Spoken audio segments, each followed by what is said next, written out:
یہ وہی باغ ہے جس میں حضرت آدم علیہ السلام رہتے تھے؟ مقام جہاں حضرت آدم کو رکھا گیا تھا وہ ایک ریپلیکا ماڈل تھا. تو یہ پری پلانڈ تھا، یہاں پہ ٹریننگ ہوگی حضرت آدم کی اس دنیا کے لیے، تاکہ وہ یہاں تیار ہو، یوز ٹو ہو جائے، تاکہ پھر وہ دنیا میں جانے کے لیے آمادہ ہو. تو کیا آدم نے آ کے دنیا آباد کی؟ جو حضرت آدم کے ساتھ ہوا وہی ہر انسان کے ساتھ ہو رہا ہے، مختلف طریقے کار سے. یہ نہیں ہے کہ آدم سے پہلے دنیا آباد نہیں تھی، نہیں، ایسے نہیں ہے. ہمیں سمجھانے کے لیے ایک سٹوری بنائی ہے. تو اس کا مطلب ہے جو آدم کو سجدہ کرنے والی جو آیت ہے، صرف آدم کو نہیں، آدم سے مراد ایک شخصیت نہیں ہے جس کو خلیفہ بنایا. اچھا، کیا آدم کو خلیفہ بنایا یا نبی بھی بنایا؟ تو وہ نبی بھی ہو گئے نا. ویسے اللہ نے قرآن میں کہیں کہا ہے کہ آدم کو نبی بنا کے بھیجا. بالکل، آدم کو نبی، دیکھیں نبی بنا کر نہیں بھیجتا اللہ. حضرت عیسیٰ علیہ السلام کو بغیر باپ کے پیدا کیا. بالکل، انہوں نے تو ابھی پیدا ہوئے ہیں 2-3 دن کا بچہ، اور وہ بتا رہا ہے میں اللہ کا نبی ہوں. تو جتنے بچے دوسرے جو پیدا ہو رہے ہیں ان کا کیا قصور ہے؟ ان کو کیوں نہیں بنایا نبی؟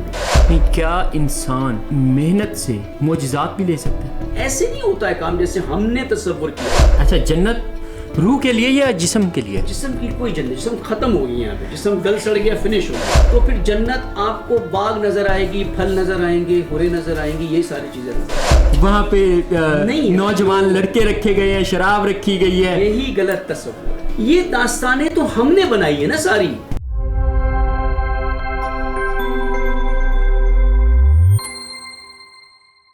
بسم اللہ الرحمن الرحیم. سید عارف رضوی صاحب ہمارے ساتھ موجود ہیں، ان سے ہم جنت کے موضوع پہ بات کریں گے.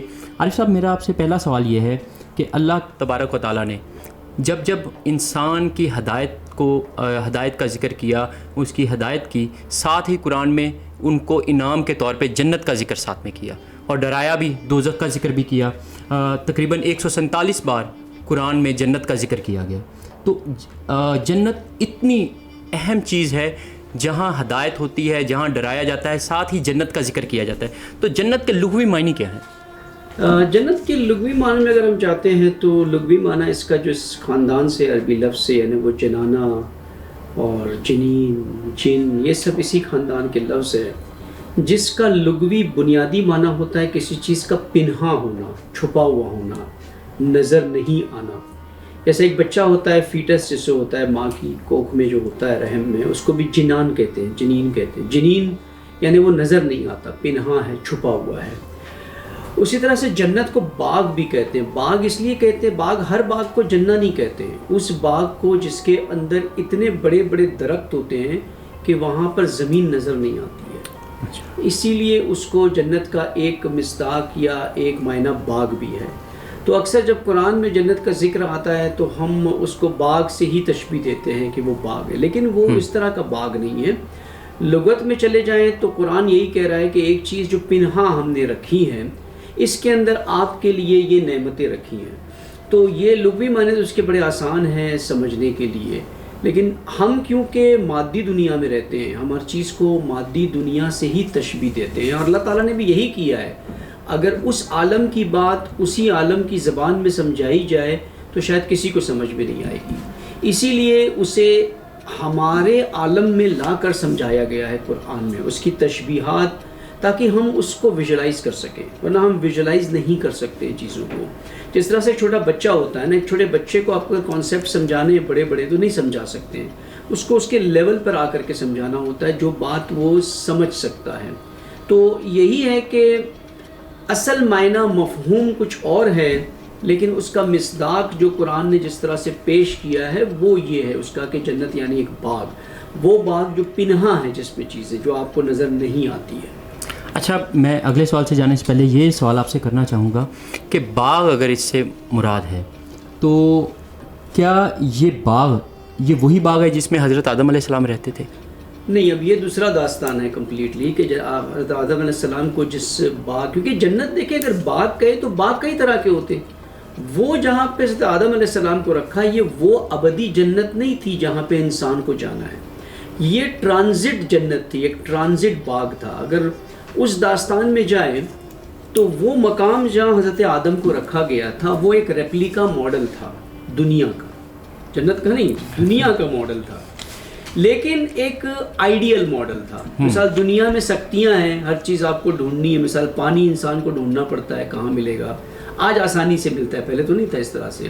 انسان کو آگ جلانی ہے کھانے کے لیے تو پہلے انسان نے جد و جہد کر کر یہ ڈھونڈا آگ کیسے جلانی ہے. لیکن آج ہمیں یہ ساری انسانی جد و جہد سے مل گئی یہ چیزیں، آسانیاں آ گئی ہے آپ کے لیے. مثال گرمی ہوتی ہے تو آج آپ نے پنکھا لگا لیا، اے سی لگا لیا.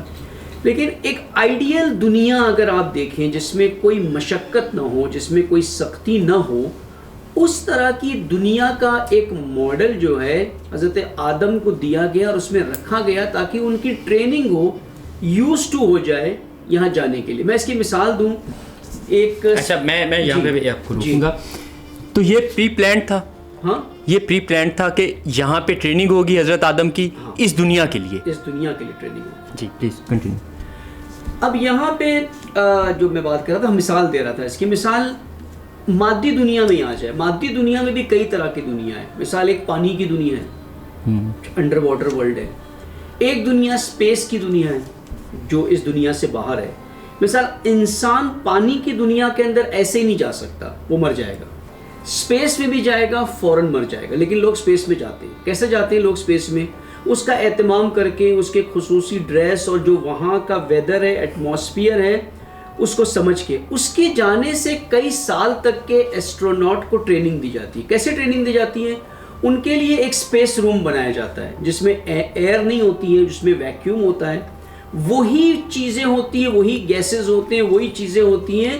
اس میں ان کو تیار کر کے یوز ٹو کیا جاتا ہے کہ آپ کس طرح سے موو کرو گے، کیونکہ آپ کے پاس گریوٹی نہیں ہے. کیسے یہاں سے وہاں جمپ کر کے چلے جاتے ہو. یہی کام اللہ تعالیٰ نے حضرت آدم کے ساتھ کیا ہے کہ پہلے ایسی جگہ پہ رکھا جو ریپلیکا تھی تاکہ وہ یہاں تیار ہو، یوز ٹو ہو جائے، تاکہ پھر وہ دنیا میں جانے کے لیے آمادہ ہو. لیکن وہاں ان سے ایک مسٹیک ہو گئی، وہ الگ مسئلہ ہے کہ موضوع وہ نہیں ہے. تو کس دنیا کے لیے تیار کیا جا رہا تھا آدم کو؟ یہ ارض زمین کے لیے. اللہ نے کہا نا ہم نے خلیفہ بنایا ہے ارض کے لیے. یعنی ارض پہلے سے موجود تھا، یہ دنیا پہلے سے موجود تھی، یہ نہیں کہ دنیا نہیں تھی. تو کیا آدم نے آ کے دنیا آباد کی؟ نہیں، ایسے نہیں ہے. ایک آدم نہیں ہے. آدم سے مراد قرآن کی بشر ہے، انسان ہے. آدم سے مراد ایک شخصیت نہیں ہے قرآن میں. اس کا ایک مصداق ایک شخصیت ہے. جو حضرت آدم کے ساتھ ہوا وہی ہر انسان کے ساتھ ہو رہا ہے مختلف طریقے کار سے. وہاں پہ وہ ایک باغ مان لے، اس کو شجر مان لے، جو بھی وہاں پہ تھا جس کے وہ قریب گئے، یعنی معصیت کی. انسان بھی وہی ہو رہا ہے. اللہ تعالیٰ انسان کو خلقت دیتا ہے، خلقت کے بعد اسے کہتا ہے کہ ان چیزوں کے قریب نہیں جانا ہے. وہ چلا جاتا ہے، وہ معصیت کرتا ہے. پھر معصیت کے بعد قرآن کہتا ہے آپ کا حبوط ہو جاتا ہے. آپ ایک اعلیٰ مقام سے، علین سے آپ پسترین مقام پہ چلے جاتے ہو. اب آپ کو استغفار کرنا ہے، اب آپ کو دوبارہ سفر کرنا ہے اور پھر خود سے اس مقام پہ پہنچ جانا ہے. تو یہ نہیں ہے کہ آدم سے پہلے دنیا آباد نہیں تھی. نہیں، ایسے نہیں ہے. دنیا کئی، یعنی آج اگر آپ دیکھیں سائنٹیفکلی آپ کو فاسلز ملتے ہیں، آپ کو حیوانات ڈائنوسرز ملتے ہیں جو ملینز آف سال پہلے ہیں. اور اگر یہ حضرت آدم کی داستان آپ لیں جو قرآن سے اور تاریخ سے چلے تو یہ 5-10 ہزار سال پرانی داستان آپ کو ملتی ہے. اس سے پہلے کچھ بھی نہیں ہے. لیکن دنیا کو سائنٹیفکلی دیکھیں تو دنیا ملینز آف سال پہلے سے، یہ ارتھ جو ہے، یہ ارتھ، میں یونیورس کی بات نہیں کر رہا ہوں، ملینز آف سال سے ہے. یعنی اس سے پہلے بھی آبادی رہی ہے، آبادی ہوتی رہی ہے. اور اللہ نے جو نظام بنایا، پیش کیا آپ کو آ کر کے کہ ہم نے آدم کو جو بتایا ہے قرآن میں، وہ داستان در حقیقت اس طرح کی داستان نہیں، ہمیں سمجھانے کے لیے ایک سٹوری بنائی ہے، ایک سٹوری بنا کر کے پیش کیا. حقیقت وہی ہے، لیکن اس کو جیسے ہم بچوں کو مثال سچائی جھوٹ بتانا ہوتا ہے، کیسے بتاتے ہیں؟ مثال ایک لومڑی تھی، ایک شیر تھا، اس نے یہ کام کیا، اس نے یہ کام کیا، ایک سٹوری بنا کر کے اس پیش کرتے ہیں. یہ حقیقی سٹوری ہے جو آدم کی ہے، جو اس طرح سے نریٹ کر کے قرآن نے پیش کیا تاکہ انسان سمجھ جائے کہ اس کا حبوط کیسے ہوتا ہے، وہ پستی کی طرف کیسے آتا ہے. اچھا، لیکن اس میں سوال یہ پیدا ہوتا ہے کہ جب آپ کے کہنے کا مطلب یہ ہے کہ پہلے بھی دنیا آباد تھی آدم کے آنے سے پہلے، جی، تو آدم کو ایک الگ دنیا میں رکھا گیا، جنت جسے ہم کہہ دیں، جی، ایک باغ میں رکھا گیا، جی، تو وہاں پہ ٹریننگ کی گئی کہ ان لوگوں کی ٹریننگ کرنی ہے. کیا یہ ٹھیک ہوگا کہنا؟ ان لوگوں کی ٹریننگ نہیں کرنی ہے. تو کن کے لیے ان کی ٹریننگ کروائی جا رہی ان کو خلیفہ بنایا ہے. اچھا، ہم نے آدم کو خلیفہ بنایا. اللہ نے یہ کہا فرشتوں سے، ملائکہ سے کہ میں انی جاعل، میں جعال کر رہا ہوں عرض کے لیے خلیفہ، جعال کر رہا ہوں، خلقت نہیں کر رہا ہوں. فرق ہے خلقت میں اور جعال میں. اچھا، خلقت یعنی ابتدا سے کوئی چیز ہے ہی نہیں، اس کو وجود میں لانا. جی اچھا سوری، یہاں پہ یہی کانسیپٹ مسلمانوں میں یہی پایا جاتا ہے کہ آدم کی خلقت کی گئی نہیں، جعال کیا. وہ اس میں تو بڑی بڑی روایات بھی آتی ہیں کہ مٹی کو اٹھانے گئے، مٹی نے انکار کر دیا، پھر فرشتوں خلقت ہوئی ہے، اس میں کوئی شک نہیں خلقت نہیں ہوئی ہے، لیکن جب خلافت ہے جو جس مقام کے لیے بنایا اس مقام کو جعال کیا ہے. خلافت کے مقام کو خلقت کہیں نہ کہیں تو ہونی ہے، نہیں تو نہیں خلقت نہیں ہونی ہے، لیکن یہ نہیں تھا کہ اسی وقت خلقت ہوئی اور اسی وقت سارا ماجرا ہو گیا. ہمیں اس طرح سے پیش کیا تھا کہ اللہ نے ایک پنڈال لگایا تھا، اس میں سارے ملائکہ کو جمع کر دیا اور کہا یہ میں نے پتلا بنایا ہے مٹی کا، اب میں اس کے اندر روح پھونکتا ہوں، اب یہ زندہ ہو گیا. پھر ملائکہ نے کہا کہ یہ آپ نے کیا بنا دیا، یہ تو جا کر کے خون نرسی کرے گا. اللہ نے پھر تم کو سمجھایا کہ یہ جو جانتا ہے جو تم نہیں جانتے، علم دیا، یہ جانتا ہے وہ. اس کے بعد شیطان نے، ابلیس نے کہا کہ میں تو اس کو نہیں مانتا، یہ تو مٹی سے بنایا ہوا ہے، میں تو آگ سے. یہ انکار کر دیا کہ پنڈال لگایا اور پنڈال لگا کر کے سب کو، کہ وہ عالم تھا ہی نہیں مادیت کا. آپ جس عالم کی بات کر رہے ہو اس عالم میں تو یہ جسم نہیں ہے. یہاں پر ایک اور میں بات کاٹوں گا آپ کی، ایک اور سوال بڑا خطرناک نکلے گا. تو اس کا مطلب ہے جو آدم کو سجدہ کرنے والی جو آیت ہے تو وہ آپ اس کو کیسے یہاں پہ ڈیفینڈ کریں گے؟ سجدہ لفظ یعنی تسلیم. اچھا، سجدے کا ایک مصداق ہے سر کو زمین پہ جھکانا. جی بالکل. سجدہ سر کو زمین پہ آپ جھکاتے ہیں، اس کا مطلب کیا ہوتا ہے کہ آپ نے پورے وجود کے ساتھ کسی کے آگے سر جھکا دیا.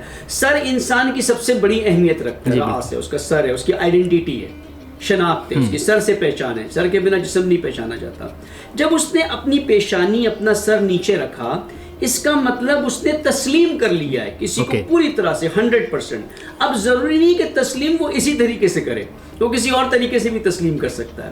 تو سجدے سے مراد تسلیم ہے. وہاں کوئی مٹی تھوڑی تھی جس پہ آ کر کے سر رکھ دیا، وہاں سر تھوڑی تھا وہاں پر اس طرح سے. یہاں تو یہ کہا جاتا ہے کہ جی 2 سجدوں کا حکم دیا. پہلے سجدے میں کچھ لوگوں نے جی آدم کو سجدہ کیا. سب سے سادی سی بات میں کروں گا کہ یہاں یہ کہا جاتا ہے، وہاں وہ کہا جاتا ہے. سب سے پہلے قرآن کیا کہہ رہا ہے؟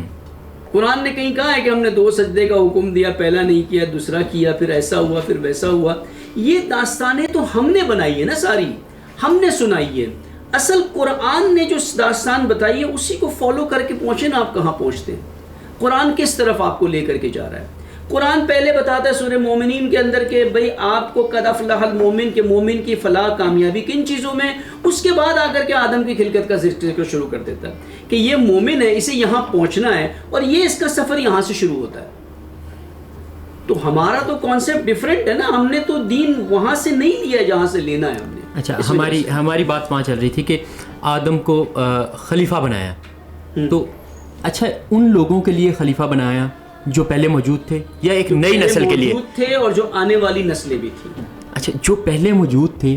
تو یہاں پہ ایک اور سوال یہ اٹھے گا کہ ان لوگوں میں سے کیوں نہیں خلیفہ بنایا گیا؟ یہ ان کا اعتراض نہیں ہو سکتا؟ بھائی میں نے کہا نا 2 چیزیں مکس ہوتی ہیں یہاں پر. ہر طرح سے انسان کو بلکہ خلیفہ کے مقام پہ بنایا اللہ نے، صرف آدم کو نہیں. آدم سے مراد ایک شخصیت نہیں ہے جس کو خلیفہ بنایا. آدم سے مراد انسان ہے، آدم سے مراد انسانیت ہے، بشریت ہے. اللہ نے ایک نو کی خلقت کی ہے. جو پہلے مخلوق تھی ممکن ہے وہ اختیاری نہیں مخلوق تھی، وہ اپنی طریقے سے زندگی گزاری تھی. ابھی ہمارے پاس ڈیٹا نہیں ہے اس کا پورا، لیکن مخلوق تھی. یہ طے ہے وہاں پہ کہ مخلوق تھی زمین کے اوپر. اور آدم آئے، کم مخلوق ہوگی لیکن تھی وہاں پر مخلوق. حیوانات تھے، یہ تھے، بالکل کلیئر ہے. جو ملتا ہے آپ کو سارا سائنٹیفک ریسرچ میں بھی ملتا ہے. اب اللہ نے جب کہتا ہے آدم کو ہم نے خلیفہ بنایا، یعنی انسان کو مقام خلافت پر بنایا. اچھا، کیا آدم کو خلیفہ بنایا یا نبی بھی بنایا؟ یہ دیکھیں، نبی سے مراد ہوتی ہے جس پر وحی نازل ہو. تو جب آدم زمین پہ آئے تو اللہ نے ہدایت کے لیے وحی نازل کی نا، تو وہ نبی بھی ہو گئے نا. ویسے اللہ نے قرآن میں کہیں کہا ہے کہ آدم کو نبی بنا کے بھیجا. بالکل، آدم کو نبی، دیکھیں نبی بنا کر نہیں بھیجتا اللہ کسی کو. جو اس راستے پر چلتا ہے، جس میں وہ صلاحیت آ جاتی ہے، اللہ اس کے قلب پہ وحی نازل کرتا ہے. یہی نبوت. آپ نے یہ بات کی ہے کہ نبی اللہ بنا کے نہیں بھیجتا. نبی اس طرح سے نہیں بناتا اللہ کہ آپ سے اس کو چن لیا میں نے، ان کو یہ نبی بن جائے گا، اس کو میں نے بھیج دیا. تو اس میں ایک مسئلہ آ جائے گا حضرت عیسیٰ علیہ السلام کا. حضرت عیسیٰ علیہ السلام کو بغیر باپ کے پیدا کیا. بالکل ٹھیک ہے. وہ جب واپس آئے ہیں، ماں حضرت مریم لے کر آئی ہیں اور لوگوں نے سوالات کرنے، اعتراضات کرنے شروع کر دیے. انہیں زبان دی گئی اور انہوں نے بتایا کہ میں اللہ کا نبی ہوں. بالکل ایسے ہی. تو اس کا کیا مطلب ہے؟ انہوں نے تو ابھی پیدا ہوئے ہیں 2-3 دن کا بچہ اور وہ بتا رہا ہے میں اللہ کا نبی ہوں. اسے کیسے پتہ ہے یہ اللہ نے اسے یہ خود بنا کے بھیج دیا؟ یہ بالکل درست سوال ہے اور صحیح ہے. دیکھیں اللہ تعالیٰ کے علم میں سب کچھ ہوتا ہے کہ ایک شخص اس نقطے سے کس نقطے پہ پہنچے گا، یہ اللہ کے علم میں. اب مثال حضرت عیسیٰ چاہے بچپن میں پیدا ہو گئے، اللہ کو پتہ ہے کہ اس نے یہاں سے یہاں پہنچنا ہے. کیوں پہنچنا ہے کہ حضرت عیسیٰ سے پہلے ایک اور شخصیت ہے جو ہے ان کی والدہ مریم. وہ مراحل جو ایک شخص دنیا میں طے کرتا ہے جس کے بعد وہ نبوت کے مقام کے لیے کوالیفائی ہوتا ہے، وہ بیسک مراحل حضرت عیسیٰ کی والدہ حضرت مریم نے طے کر لیے تھے. جو شخصیت حضرت مریم کی قرآن نے پیش کی ہے اس سے پتہ چلتا ہے، کیونکہ عورت ہے اس نے نہیں کہا کہ یہ نبی ہے، ورنہ ملائکہ تو ان کے پاس بھی آتے تھے، کیونکہ عورت کو خلافت کا مقام، امامت کا مقام نہیں دیتا اللہ تعالیٰ. تو وہ مراحل طے ہو چکے تھے، وہ خلقت کے پہلے ہی وہ مراحل طے ہو گئے تھے جس سے حضرت عیسیٰ کوالیفائی ہو گئے تھے نبوت کے لیے. یعنی وہ بھی کسبی تھی، وہ آبی نہیں تھی. نہیں، اگر آپ دیکھیں نا، اگر حضرت عیسیٰ پیدا ہوئے اللہ نے ان کو نبی بنا دیا، ٹھیک ہے، تو جتنے بچے دوسرے جو پیدا ہو رہے ہیں ان کا کیا قصور ہے؟ ان کو کیوں نہیں بنایا نبی؟ لیکن یہی تو پوچھنا چاہ رہا ہے کہ اس کا مطلب یہ ہے کہ اللہ نے انہیں نبی بنا دیا، وہ کیونکہ مریم کی اولاد تھے، ان کے ماں باپ نے، ان کی ماں نے وہ محنتیں کی تھی، جدوجہد کی. جی بالکل. تو لیکن اس میں یہ سوال ہے نا کہ ان کو ایک ایکسٹرا آرڈنری پاورز بھی دی گئی. یہ بھی تو ایک سوال ہے کہ یہ بھی اپنی جد و جہد سے آتی ہے، اس کے بھی اسباب ہوتے ہیں. یہ نہیں ہے کہ اللہ تعالیٰ بس اپنی مرضی سے جس کو چاہے جو دے دے، ایسے نہیں ہے. اس کے اصول ہے، اس کے سنن ہے، اس کے قواعد ہے، قانون ہے جس کے تحت وہ چیز ملتی ہے. یہ نہیں ہے کہ ہم سمجھے کہ اللہ بیٹھا ہوا ہے ہماری طرح، انسان کی طرح، میرے موڈ میں آیا میں فلاں کو بلاؤں کچھ دے دوں. یہ تو نہیں ہوتا ہے. نہیں، کیا انسان محنت سے معجزات بھی لے سکتا ہے؟ محنت سے جی کرامت تک پہنچ سکتا ہے انسان، کیوں نہیں پہنچ سکتا؟ وہ ایسے کام کر سکتا ہے جو معمول سے ہٹ کے ہو. معجزے سے مراد یہ نہیں ہوتا ہے، معجزہ یعنی اعجاز، ایک سپیریٹی مل جاتی ہے کسی کو. معجزے سے مراد جادو نہیں ہے کہ جادوئی طاقت مل گئی. یہ چھوٹا معجزہ نہیں ہے کہ حضرت عیسیٰ مردے کو زندہ کر دیتے تھے، مردے کو زندہ کر دیتے تھے، اس کے بھی اسباب سے زندہ کرتے تھے نا. ایسے نہیں ہے کہ ایسے زندہ کر بے اذن اللہ. بے اذن اللہ سے مراد کیا ہے؟ اذن یعنی اللہ اپنی پالیسیز کو، اپنی سنن کو کہیں تک پہنچا دیتا ہے. وہ طریقہ کار اللہ نے بتایا حضرت عیسیٰ کو کہ کیسے زندہ کرنا ہے. اور ہر مردے کو نہیں زندہ ہوتا ہے، وہ مردہ جو ایک پرٹیکولر ٹائم پیریڈ کے اندر ہوتا ہے، کیونکہ انسان جب مرتا ہے تو اس کی روح اتنی جلدی اس عالم میں نہیں جاتی ہے، اس کا ایک وقت ہوتا ہے. اس وقت کے اندر اگر وہ ایسے پروسیجرز فالو ہو جائے تو وہ بچ بھی سکتا ہے. ہوتا بھی بہت سے لوگوں کو دیکھا ہے مر گئے ابھی بھی کچھ ٹائم کے بعد پتہ چلتا نہیں تو زندہ ہے، تو مرے نہیں، تو ایک پیریڈ آ گئی نا بیچ میں. یہ پروسیجرز ہیں، اسباب ہے، سنن ہے. ایسے نہیں ہوتا ہے کام جیسے ہم نے تصور کیا ہوا ہے. اچھا، گفتگو ہماری دوسری طرف نکل گئی. ہم اپنے ٹاپک پہ واپس آتے ہیں کہ جنت کی حقیقت کیا ہے. جنت کی حقیقت سمجھنے سے پہلے آپ کو انسان کی حقیقت سمجھنی پڑے گی. جب تک کہ آپ انسان کو ہی نہیں سمجھیں گے تو پھر جنت آپ کو باغ نظر آئے گی، پھل نظر آئیں گے، حوریں نظر آئیں گی، یہ ساری چیزیں نظر آئیں گی. اگر انسان کے اعمال کی حقیقت کو سمجھ جائیں گے تو جنت تک سب کو سمجھنا آسان ہوگا. انسان کو بہت سادہ سا میں سمجھاؤں تو اللہ نے انسان کو خلق کیا اختیاری مخلوق، اجباری مخلوق بنا کے نہیں بھیجا. ٹھیک ہے. اختیار سے مراد ہے اس کے سامنے اچھے برے دونوں راستے رکھ دیے اور اس کو ہدایت بھی کر دی کہ یہ کیا صحیح ہے کیا غلط ہے. اب تو نے صحیح اور غلط کو انتخاب کرنا ہے. ٹھیک ہے. جیسے جیسے وہ صحیح اور غلط کو انتخاب کرے گا یعنی عمل کرے گا، اس کی شخصیت ویسی بنتی جائے گی. یعنی یہ نہیں ہے کہ دنیا میں کچھ بھی کرے مرنے کے بعد وہ کیا نہیں، یہیں پہ وہ سب کچھ بنا رہا ہے. اپنا سب کچھ بنا رہا ہے یہیں پر. اچھے کام کرے گا اس کی شخصیت اچھی بنتی جا رہی ہے، برے کام کرے گا شخصیت اس کی بری بنتی جاتی ہے. پھر اللہ کہتا ہے جو روز قیامت یعنی جب مر جائے گا انسان اس کے بعد صرف ہم پردہ ہٹائیں گے، ہم صرف پردہ ہٹائیں گے اور آپ کے اعمال مجسم ہو کر کے سامنے آ جائیں گے.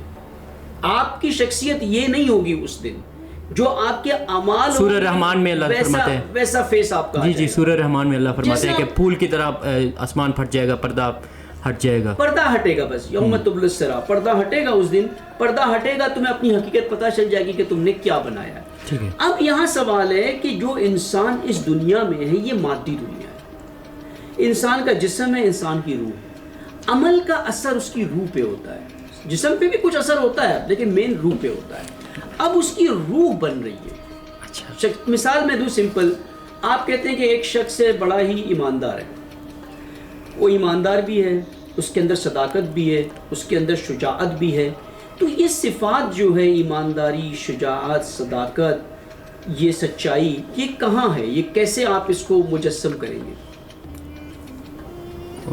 ایمانداری وہ اس کے پتہ چلے گا جب وہ بول رہا ہے, وہ اپنے کام میں کتنا ایماندار ہے. ایک طریقے سے تو ایمانداری پتہ نہیں چلے گی, بولنے سے بھی کبھی پتہ چلے گی, کسی کی کسی عمل سے پتہ چلے گی, یہ تو مصادیق ہو گئے نا, یہ تو ریفرنسز ہو گئے اس کے. اصل ایمانداری کہاں ہے, وہ کہاں ہے, اس کے اندر کہاں رکھی ہوئی ہے؟ آپ کہتے ہیں یہ شخص بے ایمان ہے, یہ شخص با ایمان ہے, ایماندار ہے, یا یہ شخص جھوٹا ہے, یہ شخص سچا ہے. تو اس کے جسم کے اندر وہ سچ کہاں ہے, کہاں چھپا ہوا ہے, کہاں رکھا ہوا ہے؟ آپ اس کو مجسم کر سکتے ہیں؟ نہیں کر سکتے نا. تو ایک صفت تو نہیں, کئی ساری صفات ہے. یہ کہاں ہے, یہ کس عالم میں, یہ صفت یہ مادی تو نہیں ہے, تو کسی جگہ تو ہے نا, کہیں تو ہے نا.